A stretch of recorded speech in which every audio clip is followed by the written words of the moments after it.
دوران وضو دعائیں پڑھنا۔ سوال: کیا دوران وضو رسول اللہ صلی اللہ علیہ وسلم سے کوئی دعا ثابت ہے؟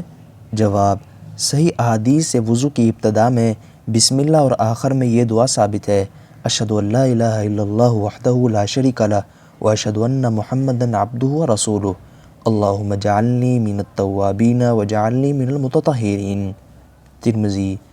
دوران وضو ایک عضو کے دھونے پر جو لوگ مختلف کلمات پڑھتے ہیں ان کا ثبوت کسی معتبر اور صحیح احادیث میں موجود نہیں ہے۔ وضو کی دعا سے متعلق حدیث کی وضاحت۔ سوال: میں نے ایک مسجد میں وضو کی دعا بسم اللہ والحمدللہ لکھی ہوئی دیکھی ہے اور اس پر مجمع الزوائد کا حوالہ تھا، کیا یہ روایت صحیح ہے؟ جواب: مجمع الزوائد میں یہ روایت طبرانی کے حوالے سے علامہ حیثمی رحمہ اللہ نے درج کی ہے اور اس کی سند کو حسن قرار دیا ہے، لیکن یہ بات درست نہیں ہے۔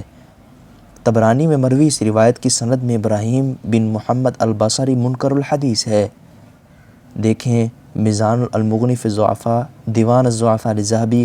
حافظ ابن حجر رحمہ اللہ نے نتائج الافکار میں اسے ضعیف قرار دیا ہے اور لسان المیزان میں اس روایت کو منکر قرار دیا ہے۔ اسی طرح علامہ محمد طاہر پٹنی رحمہ اللہ نے تذکرہ الموضوعات میں اس روایت کو منکر ہی قرار دیا ہے۔